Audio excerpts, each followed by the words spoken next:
పార్టీకి పోయిన కదా అక్క చెప్పు. అది నేను చెప్పాగా పెద్దగా చెప్పినా పెడుతున్నాడు సిద్ధాంతి పెడుతున్నామని చెప్పారుగా చెప్పు. దేవుడు ఇంట్లోకి వచ్చింది. చెప్పండి నేను కాదండి తలదా ఇప్పుడు ఇదైపోయినా కాబట్టి మీరు పట్టించుకోకపోతే నాకు మీరు చేశారు కాబట్టి నేను ఏదో మీకు చూపించినప్పుడే మీరు వస్తారు. అప్పుడే మేము నిగ్గలేము. సర్దుకోమంటే నేను సయ్యేది, నేను నా దినానికి నేను పోయేది. మీరు పెట్టుకున్నారుగా, నేను సంతానాలు ఇస్తా ఉయ్యాలు కట్టుకోమన్నా కట్టారు, నేను ఇచ్చాగా. మరి ఏం పరవయింది? ఇవాళ నిందులు ఎందుకు వేస్తున్నారు నా మీద? నేను చెప్పాగా నాకు ఇబ్బంది జరిగిందని చెప్పినా కావాలా? ఇబ్బంది జరిగిందన్నా సిద్ధాంతిని పిలిచాను. సిద్ధాంతి రాడు వస్తానన్నారు. వస్తాను అన్నాడు.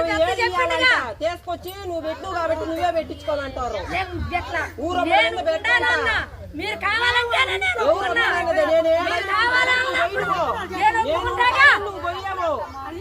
నాకు అందరూ పెట్టినంతే పెట్టమని నువ్వే సిద్ధాంతి రాడు పైన నువ్వు ఆడ పెడితే ఆ టెంకాయలు పట్టుకొని తప్పితే ఊరమ్మడి మీద ఎవరు పెట్టాలంట.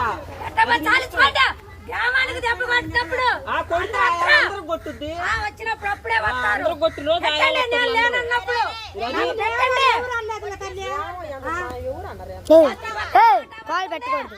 మీకు తెలుసా నాకు తెలుసా? లక్ష్మి సిద్ధాంతి మటుకు రాడంట. 20 ఏళ్ళు అడిగాడంట. ఊరికి చూసేదానికి 20 ఏళ్ళు అడిగాడంట. ఊరమ్మడి మీద అయ్యేసరికి ఆమె పెట్టుకున్నది కదా ఆడ కుదరలేదు. ఇంకో దగ్గర చూపించుకొని కొట్టుకోండి ఇంకంతేగాని నేను వస్తే మటుకు ఇంక అన్ని చెయ్యాలా అని చెప్పాడంట. ఇంక అది ఆమె ఇష్టము. ఏడైనా రేపు ఇంకో దగ్గర చూపించింది అనుకో ఆ చెట్టు వదిలేసి నాకు చేయటమే మనము. ఆమె లేదని దుర్గమ్మ లేదని ఎవరు అన్నా ఆ చెట్టు ఎండిపోయేసరికి అందరికి అనుమానం వచ్చింది కదా. ఇంకో దగ్గర చూపి ఇదిగో నేను ఏడు ఉన్నానమ్మా చెట్టు ఎండిపోయిందని చూపి నీకు చేయకపోతే అప్పుడు అడుగు.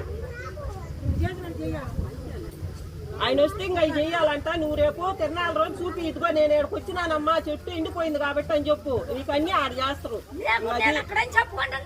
చెప్పుకో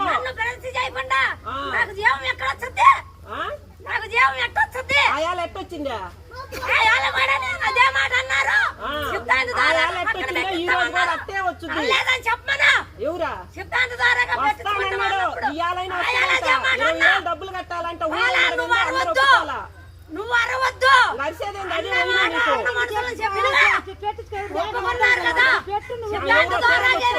చెప్పాను గుడి కడితే సిద్ధాంతి గుడి కడితే సిద్ధాంతి ఏం రోజు 20 ఏళ్ళు